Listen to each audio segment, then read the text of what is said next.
ஆச்சரியமாக இருக்கும். என்ன திருமலையாளி திருமணம்? ஒவ்வொரு மதத்திற்கும், ஒவ்வொரு இனக்குழுவுக்கும் ஒவ்வொரு பண்பாட்டு முறை இருக்கிறது.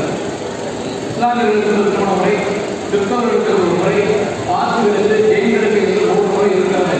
அதே போல இந்து சமூக அமைப்பு, இந்துக்கள்